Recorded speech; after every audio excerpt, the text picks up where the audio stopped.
Thank you very much. Appreciate it. Thank you all for having me here. Again, my name is Brian Davis. I'm Executive Director for the Louisiana Trust for Historic Preservation. We're the statewide nonprofit organization that works in all 64 parishes. And as you can tell, this is my everyday work attire, and so I'm very casual, and that's the way that we're going to just have a conversation here. So if you have ideas, questions, anything throughout, just speak up and we'll answer the questions and move on. I just want to give you kind of a brief overview of kind of what we do and what our focus is and stuff. As I like to say, it's our job is to help kind of connect the historic buildings and owners with the resources that are out there. That may be historic tax credits, that may be other research, that may be somebody else in the field that's going through, has a similar project and stuff, but really kind of connecting the dots with that. Like many organizations, we of this age, we were founded around the loss or potential loss of a historic house. This was the Wellham Plantation, which was in St. James Parish, directly across the river from Oak Alley.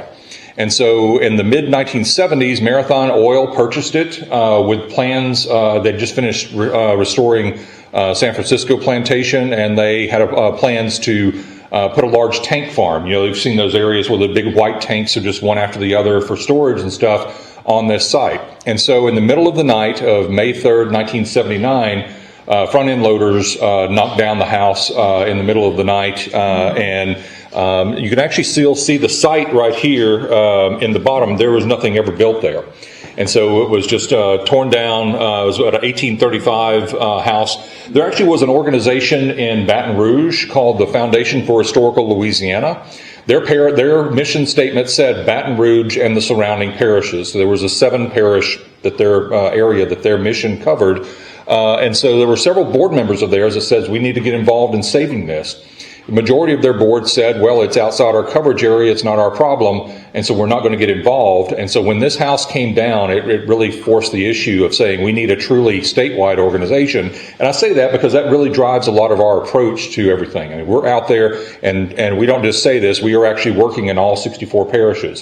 Several folks had asked where I'm from. I actually live on the farm in Ouachita Parish where I grew up. And so after getting my architecture degree from Louisiana Tech, I moved to Texas, worked in firms there, and then started out just as a volunteer with a local preservation group in Galveston when I moved there in 2000, and then got on a committee, got on the board, and then became the Preservation Services Director for 7.5 years. Later moved to Salisbury, North Carolina, was the Executive Director there, and then about a little over 10 years ago, the Louisiana Trust was starting what's called a revolving fund, and we'll cover that in just a little bit. It's really a real estate program, and I said this is my opportunity to come back home, and so I've been with the organization since then. One of the questions we get asked most often is, what is historic? And so basically it's anything 50 years old or older that retains its historic character. If it looks like it's somebody was able to identify that it does look like something from the 1920s or 1950s or 1850s, that would be deemed historic. And so we're looking at that 50-year mark at 1976 or before now. And so that's a lot of buildings that could qualify as being historic. But everyone here on the screen is a historic building. The National Register for Historic Places is kind of the nation's list of historic sites that are worthy of preservation. And this is the kind of 50-year mark, as I mentioned, 1976 or before, retains this historic character. There also are a couple exceptions where buildings may not be 50 years old or older that could qualify for the National Register. That includes the Superdome, which was added to the National Register in 2016. It wasn't quite at the 50-year mark then, but when it was completed, it was the largest dome structure in the world. And because of its engineering and the architecture, it was added to the National Register before that 50-year mark. We are the statewide nonprofit. We work closely with the state governmental agency, which is the Louisiana Department of Culture, Recreation, and Tourism under Lieutenant Governor Nungesser. And so while they are a governmental agency, we are the nonprofit, and a big difference in that is that we can actually do advocacy work. We can talk with legislators, especially during the legislative sessions, and tell them about the importance of programs like the historic tax credits and others. And so, how many of y'all think, that the National Register means that something can't be torn down if it's on the National Register?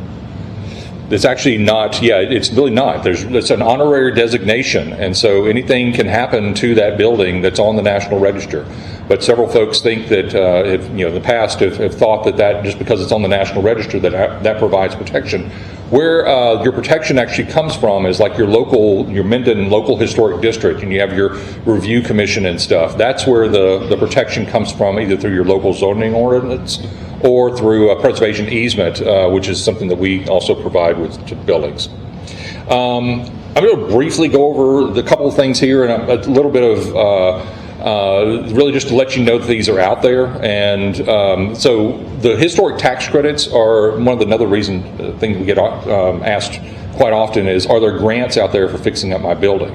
The shorter answer is not very easily. There aren't many of them out there. It's more of a historic tax credits are out there for folks where they're to help pay for some of those rehabilitation expenses. And the access to those are either through a cultural district, a downtown development district, or the National Register for Historic Places.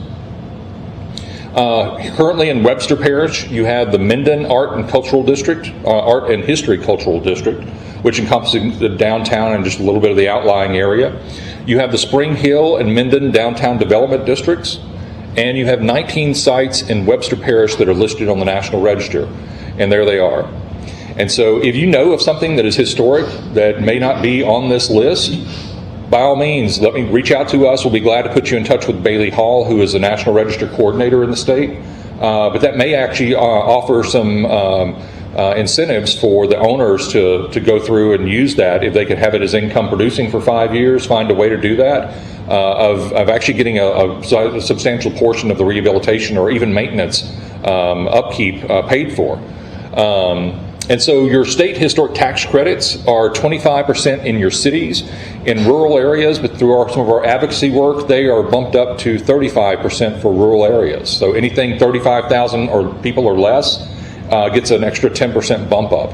And so over a third of what your rehabilitation costs, or a third of a new roof, or new plumbing, or new electrical, or painting, or carpentry, or any of those expenses could be eligible for that, but getting that portion back can help somebody maintain their historic property as well. And those are for income producing. They have to be either a rental house, they could be a short-term rental, they could be an office, or some other use like that.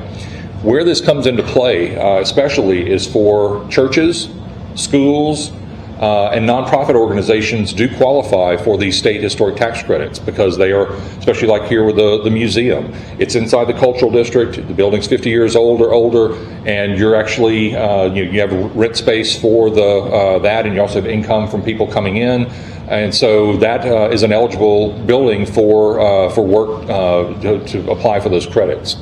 The federal credits or state credits can also be sold, and so that's why they're eligible for those tax-exempt organizations like your school boards, your municipal governments, and your nonprofit organizations. Federal is another 20% of qualifying expenses, but you have to have a tax liability for that. And I know I'm getting a whole lot of numbers and stuff here, and I'll come to more interesting things in just a second. But 20%, and that's additional for other buildings where you actually, an owner has tax liability. The process, there are three parts. Does my building qualify? Does what I'm going to do going to keep the character? And then at the end is just certification.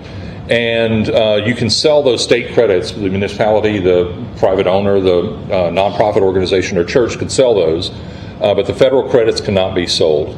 Basically, in what expenses qualify, anything, if you could pick the building up, turn it upside down and shake it, whatever doesn't fall out qualifies. So that's, again, your roofing, your carpentry, your painting, your electrical, new mechanical, all that are eligible expenses. I want to talk a little bit, yes? You're saying in my 100-year-old house in the historic district, yes, needs a new roof? Yes. Are you living in it as your primary residence? Yeah. Yeah. So that does not qualify. We don't have a residential credit anymore, historic tax credit anymore. It has to be income producing. So say if you were renting it out, or it was a short-term rental or some other way like that, it was income producing, then it would qualify. That's the difference. I know. We had a residential tax credit for that until 2017, and it expired. And so the legislative, the atmosphere at the legislature has not really been for historic tax credit or any tax credits, but they do see the value in the historic tax credits. And so our commercial credit has stuck around, but our residential has expired in 2017. So this is the revolving fund that I mentioned that we started at the Louisiana Trust about 10 years ago. It's a real estate program. So we acquire buildings either through donation, through purchase, through bargain sale. We have funds to stabilize them, and then we market those and sell those with a preservation easement. And so this is a house in Galveston we lovingly refer to as the Cat House. In Mardi Gras weekend of 2008, there was a small fire in the house, and we had just finished moving a house and finishing it in the next block, and the owner came to us and said, would you be interested in acquiring this one? He didn't have insurance. It was going to be torn down. And so we got to looking at it, and it was a 1860 Center Hall, pretty original building, which was great. And so we took it on. The guy had between 40 and 60 cats living in the house at the time of the fire. So all those faces, those were what we made every time. I had to go at the end of the day because you just kind of reeked of that. We took 9 20-yard dumpsters worth of debris out of there. Literally, it was this high, where he would feed cat food cans and throw it on the ground, on the floor. And so, but we cleaned that out and we saved the house. And so this is the day of before we closed. We took the vegetation, the overgrown shrubs. We got a new roof, got the windows in good shape, the siding repaired, got all the interior cleaned out, and then we sold it. And that's what it looked like when we sold it. So that's what that revolving fund. Otherwise, this would be a vacant lot in Galveston, or it may have been built on by now. But that's the power of a revolving fund. We also, again, when we sell a property, we put a preservation easement, and this is a legal attachment to the deed that says that the historic character and the property has to be maintained into the future. And so we've had a number of families that have donated easements on their properties to us. This is the Lejeune. Actually, I'll start with the Saraparu house. This is in St. John the Baptist Parish, 1825. Free people of color had the house built. It is still in the same family since 1825, so 201 years later. They wanted to make sure that house, whoever owned it in the future, is going to not tear it down, is going to maintain it. So the Saraparu family donated an easement to us. This is the Middleton house in Plaquemine, Louisiana. It was in the same family. It was built about 1776. It was in the same family for 140 years. And then after one of the brothers who was living there passed away, the other brothers had their own families and own houses, and they were going to sell it. It's right on the main street, and so they didn't want it to be torn down and a convenience store replace it. After they sold it, people can say they're going to do anything, but without legal protection, they can do whatever they want to with it. So they donated a preservation easement to us for that. And then this is the Lejeune house in New Roads, built about 1810. This was a former board member of ours who recently passed away, and in his estate plan left that house to the Louisiana Trust. And so we will be receiving that property here in the upcoming months to be able to use as a permanent property and also kind of a work base, but also for events and other outreach and stuff throughout the state. This is a farmstead in Breaux Bridge, just south of Breaux Bridge on Bayou Teche. You can see the bayou right here. But when this couple bought the house, probably about 10 years ago now, like the next day, the people over here, neighbors, had asked if they would sell them the back half of their property. But the great thing, a beautiful thing about this farmstead is that there are like 10 outbuildings all there, from the chicken coop to the barn to the rabbit pen to everything else, and it really tells that story of life on the Bayou Teche in the 1880s and 1890s, and so they really wanted to make sure that was protected. So they donated an easement to us last year on that. These are a couple buildings in Homer, on the courthouse square in Homer, that we acquired. They're right there opposite the city hall. And so we were able to invest about $70,000 into getting new roofs, getting the outside in good shape. We have those listed for sale right now. Both of these are eligible for those tax credits. So if somebody bought them, they could save 55% of the rehab cost in getting them operational again. We also do demonstration classes, have tours, public meetings, and workshops. And our website has a lot of information on there as well for resources that are out there. This is a cemetery cleaning class that we did over at Homer, the old Homer Cemetery, around 2020 actually.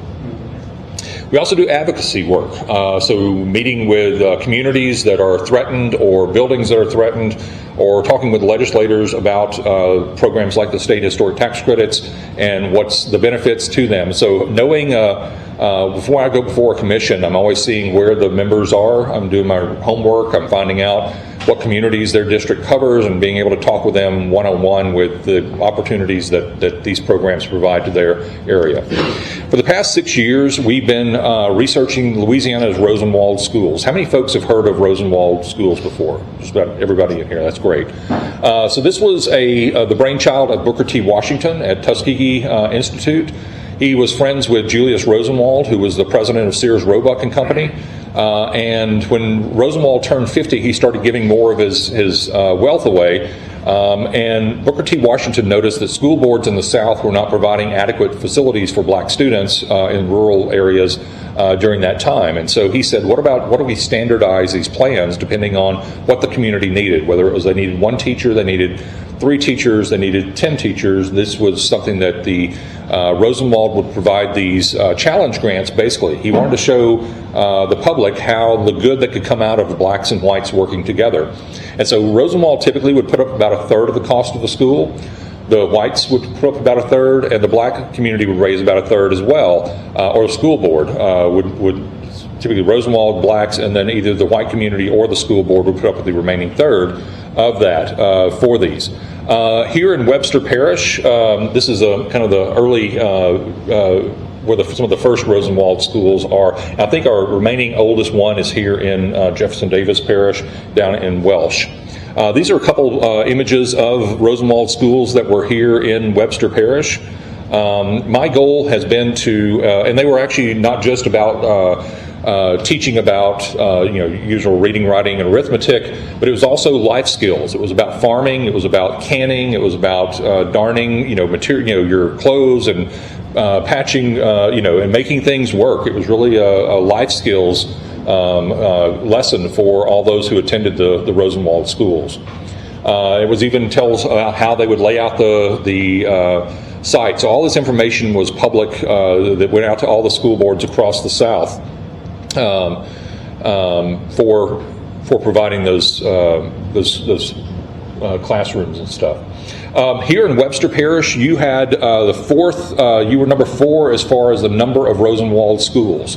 Caddo Parish had like 38 Rosenwalds. Claiborne Parish had like 34. I think Bienville had 33, and then here in Webster, I believe you had like 28. I have a list up here. I like that. But this is one of the northwest corner of the state was the hotbed of Rosenwald schools, because those school boards got on with the program and saw the benefit of this. And so really it hit me. I got a call in 2000, in the summer of 2000. We were in the first months of our COVID lockdown. We had just had a Ramble tour here in Minden, literally the weekend before the country just locked down. And so we were all kind of figuring out what's next. And so I got a call from the Claiborne Parish Library that says, I think we may have a Rosenwald school. Could you come take a look at it and tell us if it's one? I said, sure, I'd be glad to. So I went up there, and sure enough, it was a Rosenwald school. There's no doubt about it. And so that really got me thinking, as much as I'm out there on the road in all 64 parishes, it's really up to us as the Louisiana Trust to try to figure out which of these buildings are still standing and what are their needs. And so that really kind of got us on this quest for searching. The National Trust for Historic Preservation, our national partner, did have 2 people on staff out of the Charleston office for between 2001 and 2017, but it was 2 people covering 15 states. They were not on the back roads like we are, and so I said it really falls to us as the statewide organization to try to figure out which of those are left. So we started with a list of from Fisk University in Nashville, their archive, which their old website just basically had kind of a list of the schools and what years they were built, and then what their names were. And so I luckily pulled that and made a spreadsheet before the website went down for about 2 or 3 years while they were rebuilding it and digitizing their collection. And it's great. Some of the images that you just saw, you can pull those up on the Fisk University website. So I started cross-referencing that, historic topographic maps, satellite imagery, Google satellite maps, and newspaper archives, And then I would go out to the field and try to verify where there was looked like there was a building or a roof that was still there to see if that was in fact the original building. And we were really looking for those original buildings that were built between 1916 and 1932. Sometimes buildings, Rosenwalds, were expanded. They were added onto, especially in the 1950s, and made larger. But what I was looking for were those original buildings that Rosenwald had a part in funding. I wrote an article for 64 Parishes magazine in search of a Rosenwald school. You can still find that online, just kind of talking about as we started this search. And also the Jewish American Society for Historic Preservation has offered to pay for markers for some of these schools and the sites. We dedicated our first one in Monroe in 2024. At the site of Mount Nebo School, which was demolished in 1972, but it's now a city park and a playground on that site. Here's one, actually, the Thomasville School in Webster Parish that I kind of talked you through the process. We had a two-teacher type school. It was built in 1924 and 25, so I found it on the topographic map. I said, there's still a roof or something that's up there. What is that? And so by field verifying, and this is a Google Street View of what that is, and so I couldn't really tell whether that was a original building or not, but I reached out to the owner, found through the tax records who that was, made a site visit, and determined that that actually was a later replacement. It was probably a 1950s gymnasium that was kind of the process for going through 388 of these sites. And at this point, we're at 95% of the Louisiana Rosenwalds have been mapped. Have about another 20 or 21 still left to try to figure out where that is. Some of the difficulties, the short lifespan of the school or the community. Sometimes these were think about the 1920s, what was going on in Louisiana. You had a lot of logging, you had a lot of natural gas exploration, and so as they were drilling and they were doing pipelines through an area, there may be a community there for 8-10 years, and then they're gone because the pipeline's in the way, or they've cut all the timber and they've moved on to where there really wasn't even a community left to support the school. And sometimes you don't have topographic maps until the mid-30s or even the early 1950s in areas. So there's really, I'm kind of in that needle in a haystack point of the last bit of research of trying to figure out where these schools were in communities. But it's also part of, these are, I say that we're discovering, where these are and we're mapping them, but these communities know where they are, and so that's where, groups like this and talking with locals in the community to try to say, we remember that there was a Rosenwald School in this community, and here's where it was. Especially while you still have folks that attended these or their parents attended these that are still alive, and that's really the critical point that we're at right now. Also, you had. School consolidation really began in earnest in the 1950s. Sometimes the names of what were in the Rosenwald files are different than what they were actually known as in the community or on maps. I've seen that a few times, or even typographical errors on that. They may have called them by a different name. There also were a number of arson attacks where buildings were lost. This is the Vernon Parish or Vernon School in Jackson Parish that was burned in 1918. It was early. It was a large school, had about 200 students, and was burned. Also, moving of buildings. We're always going to have an asterisk on that number of schools that we think we know, because these were quite often, about a third of the ones we found have been moved. And so after they were no longer used as a school, they were often sold or salvaged, the materials. But if they've been moved, there may be something that we're not looking right there around where the school was, and somebody in the community may know, well, we actually have a Rosenwald, but it's just been moved 2 miles down the road. And so we're always we're always going to keep that door open for more information of these. And also we're at that point where we're losing those students and teachers that had a direct tie to those Rosenwald schools. This is what the map looks like. The blue dots are, of course, the ones that have been lost around the state. The kind of orange ones are actually existing schools. Green ones are ones that have been moved. I probably need to change a few of these to green. And then the purple is just really, I have a vicinity. I know that this is kind of the area where it was located, but I just don't have an exact location yet. But this is my kind of working map of around the state of those. And these are the list of the schools that were here in Webster Parish. The two in blue are the ones that I'm still trying to locate exactly where those were. I have absolutely no idea where the Nordenham School was, or Nordenham Community, or anything like that. And it could be that it was in some other, it was misfiled as being in there, but there is a card file that says the Nordenham School in Webster Parish, one teacher type, built in 1926-27 budget. So if anybody here knows of that or anything else, we would love to have some information and try to pin that down of where that school was. I almost wonder if it could be like it was supposed to be Nottingham.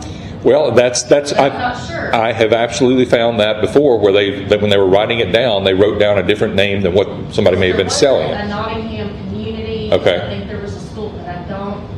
That's a great lead. As far as the Rosenwald. That's a great lead. So I'll check that, find out where that was, and then see if there was a school that was listed on the map of that location. So that's great. Also, the Minden District, which I know would have been here in town somewhere. There also was the Parish Training School. So I don't know if the Parish Training School and the Minden District were on the same site, or if there were two different sites.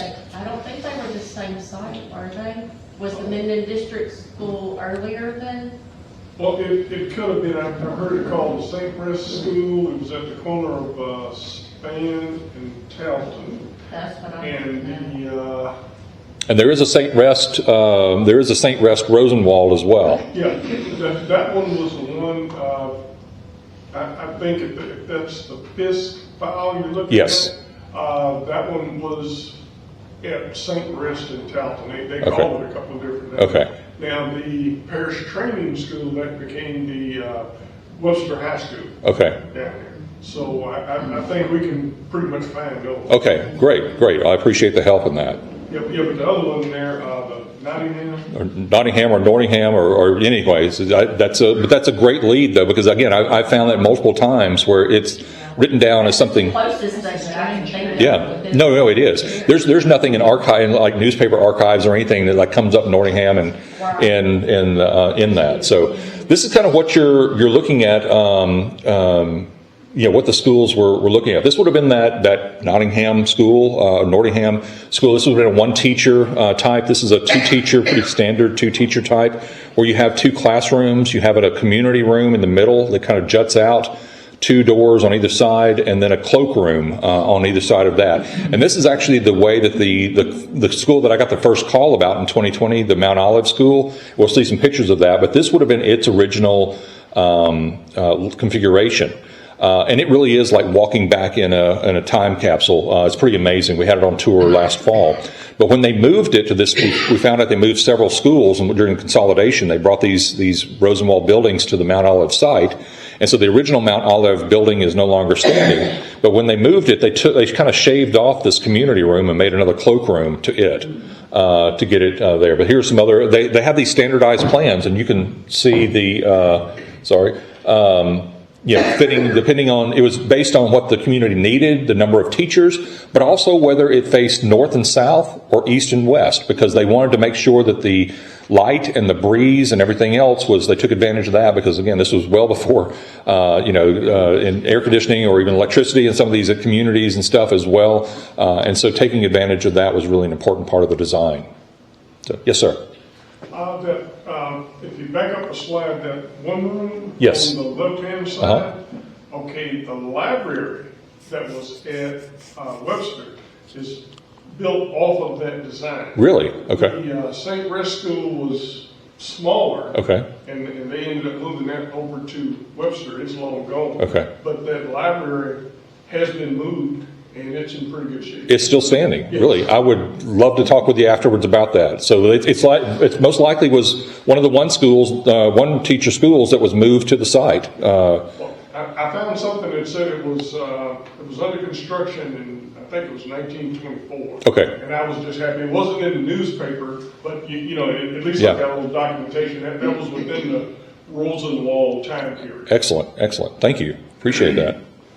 So here's the one that's really started it all, got us all kicked off. This was at the Mount. We think we're narrowing it down to which one it was originally built as. It's at the Mount Olive site now, but the original Mount Olive Rosenwald is no longer standing. But again, it had that industrial room, community room that was here on the outside that projected out a little bit. That's been shaved off. We're actually meeting up there next week because when Hurricane Ida and Laura came through in 2020, there's some damage to the metal up here, and this wall is actually bowing out some now. And so we're going to be looking at seeing what we can do to help stabilize that there. But the desks are still there. The chalkboard's still there. It really is like walking back in time. And luckily, it's because Mount Olive Church, that was right next to it, has maintained this since it's no longer been a school. But it's really a treasure. We also worked with getting a couple other properties listed on the National Register. This is the Jones Creek Rosenwald School in Washington Parish.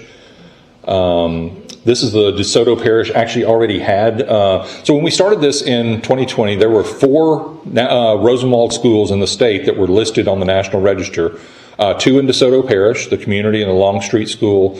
There was the Beauregard Training School in DeRidder, and there's the Plaisance School in St. Landry Parish. And so those 4 plus 1 that we knew had been moved over into Donaldsonville were the only 5 buildings we knew of in the state at that point, or at least in the preservation world. Let me just say that. And so we started going, and right now we have 19 schools that we have found that are original Rosenwald buildings, and 1 teacher's residence. We had 31 teacher's residences that were built using Rosenwald funds, and there's only 1 left standing, and that's up in Claiborne Parish, just above Summerfield. And so I'll actually be out there, and that's part of going up to take a look at the Mount Olive School, is that the National Park Service will be out there doing laser scanning of the building to document it next week, and I'm going to take my chainsaw off and help get some saplings out of the way so they can get a clear view of that. Godspeed, we'll get a ticket up there. Yes, I'm well aware. So. No, not experienced, but I'm always mindful of that. This is what the landscape looks like here. I will say that the Morehouse School is not a Rosenwald. I thought that it was an unusual one, but talking with residents a few weeks ago, realized that it was not it was built as a white school, but everything else is, and that's the little teacher's residence up there in Summerfield. But this is what everything looks like that we found. Again, there's varying. This is they look. This is the only 1-room school. It's in Ouachita Parish, almost directly across the river from the farm where I live. But there's others that are not barely even recognizable, but the form is there, and they've been encased in stucco and everything else. But that's what the Rosenwald landscape looks like. On 159 past Dogwood Trail, there used to be a one-room house. Building. Just straight through. Next to the, I was trying to think of the people's name. They still live there. Herman's. It was there right next to their property. Okay. We also do preservation awards, and so if you know of things, organizations or people or projects that need to be recognized, we have an annual awards program that we take nominations from the general public, and so please let us know. We want to call out those. We actually are reviewing the 2026 nominations right now, but we'll soon have our 2027 forms online to be able to, when you think about it, let us know about that. We also have a statewide most endangered places list. This has been going since 1999, and so we have a little over 200 sites listed on that right now. And this really is an advocacy tool. And so if there's some building or site that is endangered, could that really be useful if somebody's trying to raise funds or apply for grants for something? To try to help save it. It's really a way to say this site is important and we need to do something now, or it may be lost in 5 or 10 years. And so just let us know about that. Again, it's a public nomination process there. And this is the Garland House over in Bernice on Highway 167 North. That used to be our hunting camp was near Hyco in Dubach. That's and so we would always go by as a kid. I would see the beautiful this manicure this yard was and stuff, and now it's all overgrown and stuff now. Yeah. We also have a couple tours each year. There's a spring ramble and a fall ramble. We just did our spring ramble in New Roads in Point Capee Parish a couple weekends ago, our weekend before last. And so we always bounce between the north and the south part of the state. And so this fall, the first Saturday in October, we're going to be taking a ramble around Manny and Sabine Parish from Fisher, logging community that's south of there, which is on the National Register, up into Manny and over to Zwally as well. In fact, I'll be in Zwally on Thursday to town council to tell them about the cultural district program, because they don't have any access to those tax credits for saving their historic buildings right now. And this may be able to be in place by the time that we bring the ramble there in October. So it'll be October 3rd. It's a Saturday. We start about 10 o'clock, have a very brief, like 15-minute talk about how the community and how the parish formed. And then we go to about 10 to 12 different sites that normally aren't open to the public. And so we really start with those buildings that are on the National Register. We look at other things, and we try to get a variety of sites as well. So it's a great great opportunity to get to know more about a parish. It may be a place that you've just driven by and seen a highway sign, but never had a chance to get off the highway or go learn more about it. And it also brings folks to the local shops. And a lot of times people will say, let's go visit this place we took a ramble to a couple of years ago and eat in the restaurants and go to the shops and everything else. So it's really a great introduction for folks around the state. And we have a good following, and it's just really a chance for them to experience preservation. This is a POW camp over Camp Ruston near Grambling that we toured a couple of falls ago. This is the federal building in downtown Ruston that's currently under renovation. And we usually start in a church because you've already got the seating that's there, and it's a good place for that. And so this is a spring ramble we had a couple of years ago in Grand Coteau and Arnaudville down in St. Landry Parish. But we really get around the state and show folks the kind of those hidden gems that we have around there. About a year and a half ago, we started a historic cemetery register, Louisiana Register of Historic Cemeteries. This was something that was on the books by the legislature in 2008, but there was no funding associated with it at the time. And so seeing the need for folks to understand where cemeteries are was really important.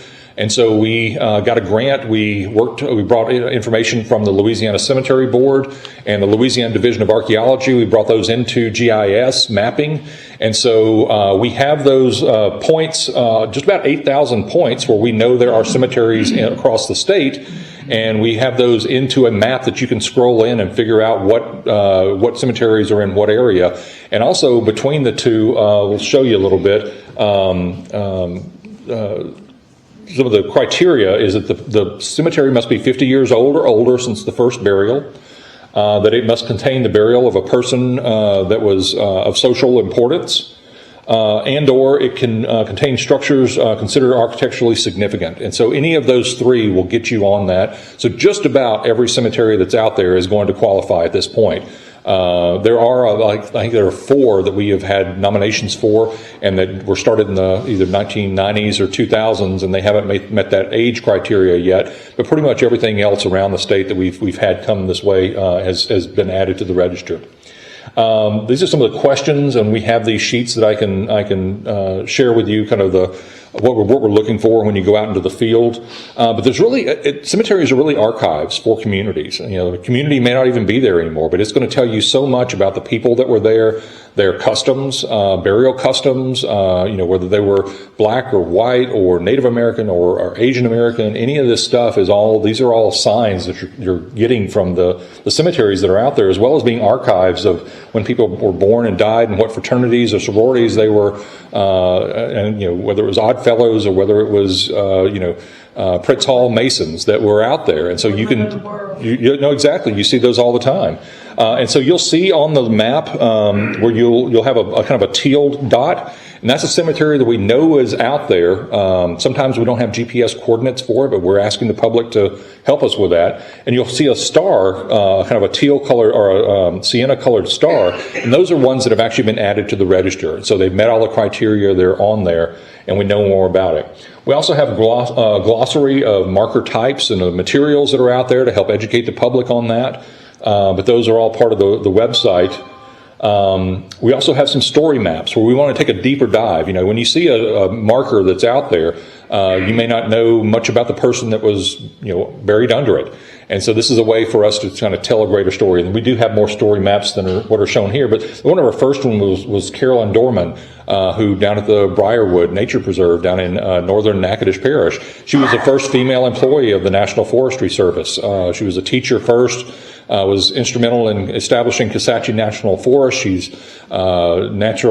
native flora and fauna, conservation effort and stuff. And so just getting a chance for folks to say this is where she's buried, but this is the person that's associated with that. There's educators, there's other things like that. This is what the map kind of looks like relatively right now. So within 6 months, we had a registered cemetery in each of the 64 parishes. That was a goal that we set, and we met with that. But we're asking the public, tell us more about the cemeteries that are in your area or that your family is associated with. Take a few pictures, upload those, tell us, roughly what are the bounds of that. Really, the importance of this is cemeteries have a lifespan. And so unless they're constantly used and expanded, they're going to fill up, or the people that are associated with it are going to die off or move off, and there's not going to be somebody there to maintain that. And so, when they're doing new logging, or they're doing, their fields, or, tilling fields, or they're putting pipelines in, there are cemeteries that are out there. And Dr. Gary Joyner over at LSU Shreveport tells his students in history, said the absence of a headstone does not mean the absence of a cemetery. There are so many cemeteries out there that do not have any, or maybe just one marker, and that one marker is because that person was in the military.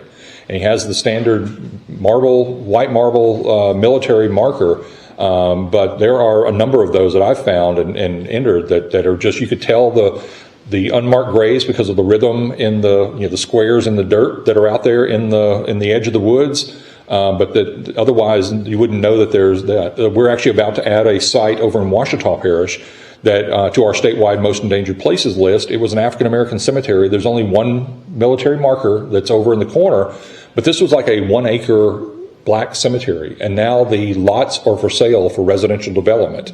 So reaching out to the realtor, letting them know, hey, there are probably a good 300-400 people that are still buried here that are making them aware of that as part of this advocacy that we're working on now. But this is what the site looks like right now. Are those listed like in northern Louisiana? Yes, all the ones that are. Webster, Claiborne, Yes, so all Parish. Yes, you can actually see the parish lines on the map, and then zoom in, and there may be a group of trees that you drive by all the time and not realize that was actually a cemetery. And so I invite you to go onto the map. I have some postcards over here with all that website information, the QR code and everything else. So I also have some copies of our State of Preservation magazine and some other giveaways and stuff over there, so help yourself afterwards. Find a grave is a really... It is. We actually use that a lot for cross-referencing. We have a place to include that Find a Grave link on the registration. And so... It doesn't tell you if they're registered with historic or anything. Correct. It's just a cemetery. But they are a great, tremendous resource. So we started also back in July a program called The Great Flood, realizing several years ago that we're coming up on the centennial of the 1927 flood and what impact that had on our country, not from just the flooding event itself, but from our highway system to our politics to our levee system to what that's now doing to our coastal areas. All that really had a tremendous amount because of this to do with this 1927 flood. And so we have a staff person that's project manager, Kristen McCullum. And actually tomorrow evening, if you have a chance, we're going to start our first quarterly meeting called Preservation Live, and we'll do a Zoom call that anybody can come in, listen to about 15 minutes of that project. But then we're going to open it up to any questions that the public may have about what we do or things that may be needed in their area. It's a chance to talk one-on-one with us. But we started, part of this was commissioned an artist to design a marker to commemorate this. And so artist Joel Bro, who is from Lauroville down in St. Martin Parish, designed this marker.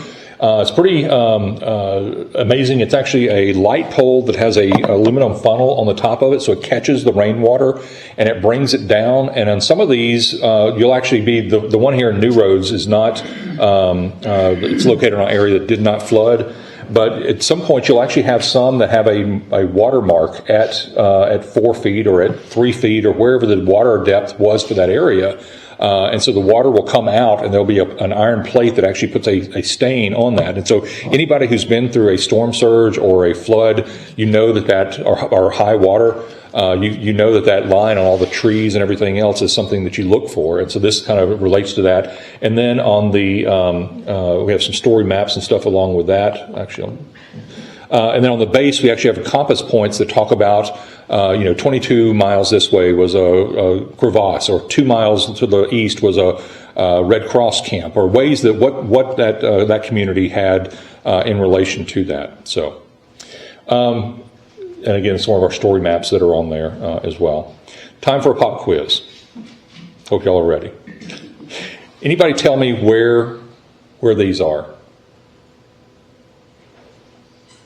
Everywhere. Exactly. That's the answer. Anywhere and everywhere. And so that's why we do preservation. And so these historic buildings are the fingerprints of our communities. When you see a historic building, the Princess Theater in Winsboro, you know exactly where you are because there's no two places just like that. Or here in Minden, I mean, you see the Bank of Minden building. There's no other building like that around, and so you know that you're in Minden. It's that fingerprint of your community, and so that's really why we do what we do. Again, we are a member. One of the questions I also get asked is, where does our funding come from? It's really through admission to our events, like our Rambles or our annual Preservation Conference, which I'll tell you about in just a second. We have membership levels that start at. We have a student membership. As well as individual membership starts at $50. Part of the benefits of that is you get a discount at Sherwin-Williams paint stores nationwide. Typically, it's about 40 to 50% off of your paint and 15% off of your brushes and everything else. So if you're painting one room, you're going to save as much as what it's cost to become a member of the Louisiana Trust in that. We also have a new member benefit with Browns & Company linseed oil paint. They're out of Leeds, England. This is the linseed oil paint is what we used before all the plastics and the latex and stuff after World War II. This actually soaks into the wood, and our paint now is because it's like a crust. And so over time that paint, that crust cracks, especially like on sills and of windows and stuff, and you have water get in there, and then it can't get back out through there, and so it starts to rot. And so with the linseed oil paint, it soaks into the wood and it repels water. It also lets it breathe out. So it's really a little bit more expensive, but it's actually the best if you have a really historic building and you're trying to save your windows or they're on jeopardy of being further damaged. And we also have a discount with Historic Hotels of America, so saving on those if you stay. We also have a free property listing. If anybody's selling a building 50 years old or older, listing on our website. Try to get some traction on that, even if you're doing it for sale by owner or a realtor, anything like that. And you're also supporting the work that we do, getting out there in the field in all 64 parishes. So appreciate that support of our members.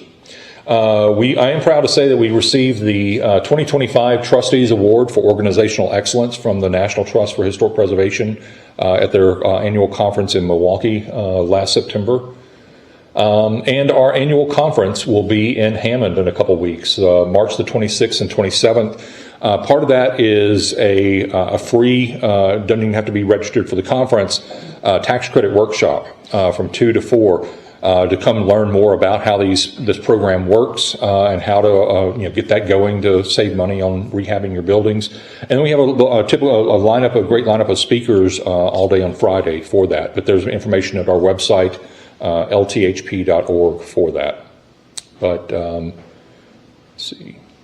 There's my contact information. Any questions? I know I kind of rambled on and got into some numbers there for a while. And it isn't that you have to remember everything that I said. You know how to get in touch with me. So if you have questions down the road, that's what we're here for. Really, as an advocate and as a resource for communities all across the state. And any of your projects or even questions. I get calls and emails all the time from folks. I got one from Winfield today about I've got a house that was my in-laws and it needs a roof and. Whether we're putting them in touch with contractors that may be able to give them some pricing or understand a historic building a little better than somebody who just says, why are you fixing this thing up? It just needs to be torn down. That's kind of what we do with connecting the dots there. So, any questions? All right.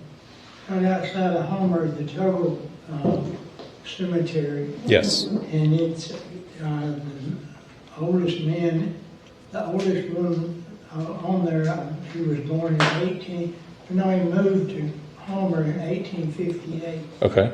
Yeah, Is that the old Homer Cemetery there, or is it outside of Homer? it's outside of Homer. Okay. It's the Total Cemetery. What's the last name?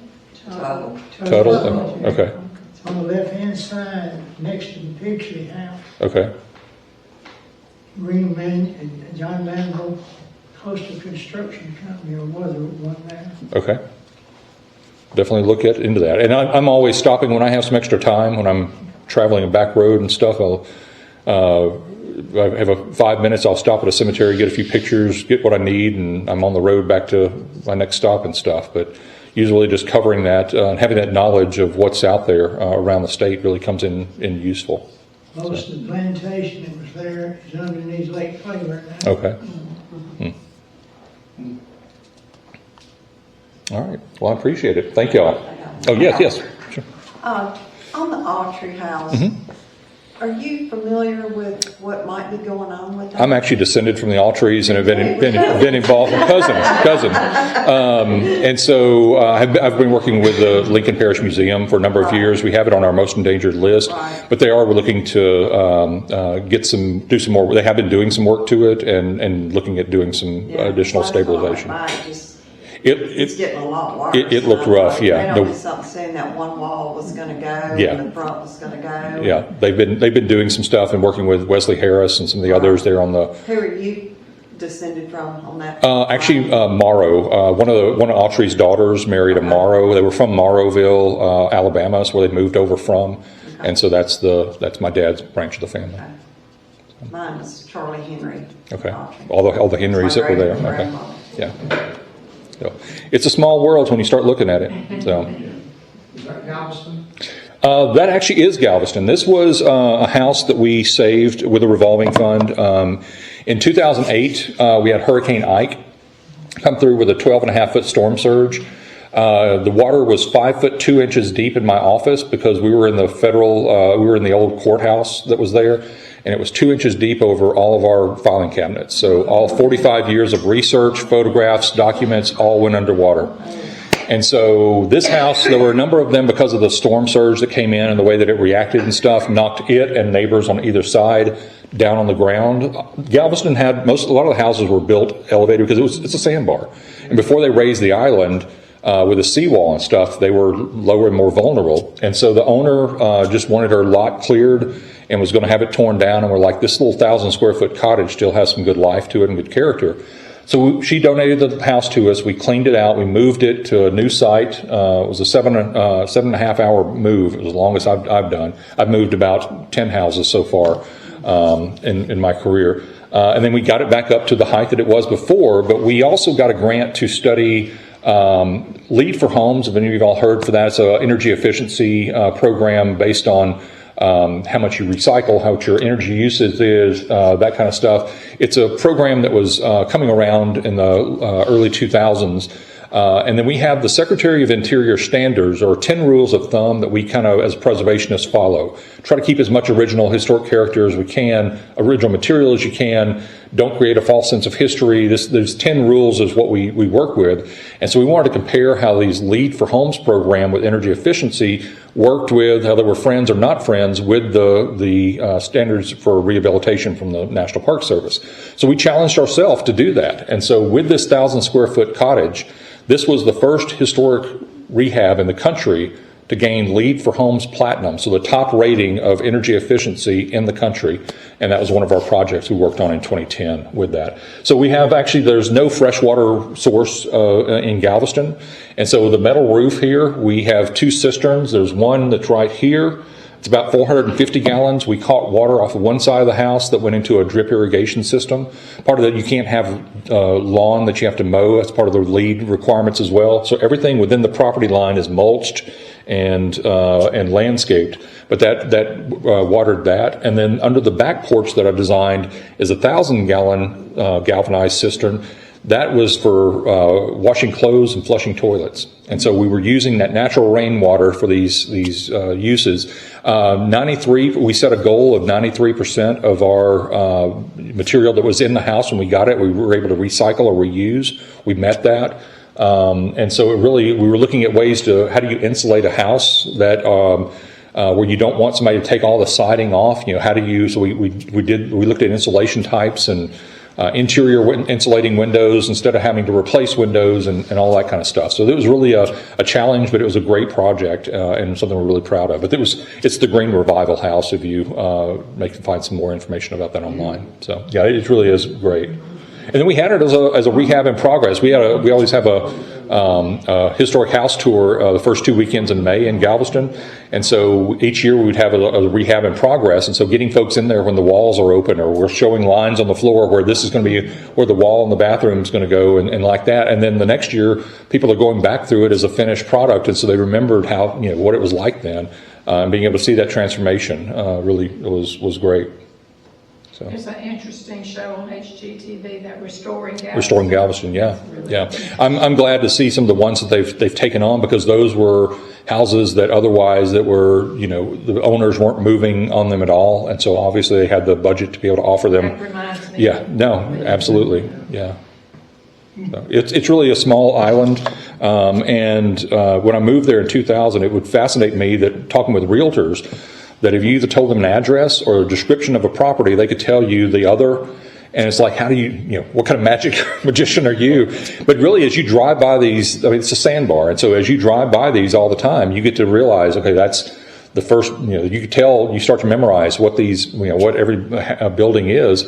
And so out of that, I started seeing some historic photographs of buildings that are obviously no longer there. I'm like, what was this? Where was that? And what happened to it? And so out of that came, I wrote a book for Arcadia Publishing called Lost Galveston in 2010. But it basically, it's a book filled with nothing that's still standing in Galveston. But it kind of tells that behind the scenes story of where it was, what had happened to it, and everything else. But yeah. So. Any other questions or comments? Well, thank you all. Thank you. And again,